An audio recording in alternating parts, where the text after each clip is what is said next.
నమస్తే. Donald Trump తన వికృత చేష్టలతో యావత్ ప్రపంచాన్ని రిస్క్ లో పెడుతున్నాడా?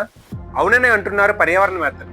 చిన్న చిన్న దేశాలపై దాడులు చేసి వారి ఆయిల్ అండ్ ఖనిజ నిక్షేపాలను దోచుకోవడమే కాదు, అసలు సరిహద్దులు అనేవే లేని పర్యావరణం యొక్క విధ్వంసాన్ని మొదలుపెట్టాడు ట్రంప్.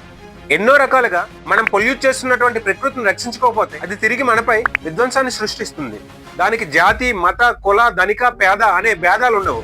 ఈ విషయాన్ని గుర్తించిన దేశాధినేతలు దేశాల మధ్య ఎన్ని విభేదాలు ఉన్నప్పటికీ పొల్యూట్ అవుతున్న ప్రకృతిని రక్షించుకోవాలి అనే ఉద్దేశంతో ఎన్నో అగ్రిమెంట్స్, ఎన్నో పర్యావరణ సంస్థలు నెలకొల్పారు. వీటిలో కొంతవరకు డీవియేషన్స్ ఉన్నప్పటికీ చాలా వరకు పెట్టుకున్న టార్గెట్స్ రీచ్ అవుతూ వస్తున్నారు.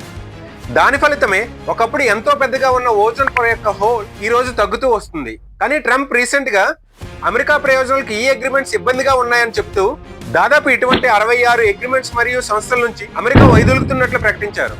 వీటిలో క్లైమేట్ చేంజ్ ని కంబాట్ చేయడానికి చాలా ఎఫెక్టివ్ గా వర్క్ చేస్తున్నటువంటి UNFCCC, IPCC, international renewable energy agency, అలాగే ఇండియా ఇనిషియేటివ్ తో వచ్చిన ఇంటర్నేషనల్ సోలార్ అలయన్స్, దాంతోపాటు అంతరించిపోతున్న పశు వృక్ష జాతులను రక్షించడానికి ఎంతో కృషి చేస్తున్నటువంటి IUCN నుంచి కూడా అమెరికా వైదొలుగుతున్నట్లు ప్రకటించారు. ఒక అగ్ర దేశాధినేతలో ఇటువంటి విధ్వంసం చరిత్రలో ఎప్పుడూ చూసుండం. తన అభివృద్ధి కోసం ఇన్నాళ్ళు పర్యావరణాన్ని నాశనం చేసి దాని పర్యవసానాలను ఈ రోజు పేద దేశాలను అనుభవించాలంటే ఎలా? ట్రంప్ యొక్క ఈ నయా వలసవాద విధానాలను ప్రపంచ దేశాలన్నీ కలిసి ఎదిరించాలి.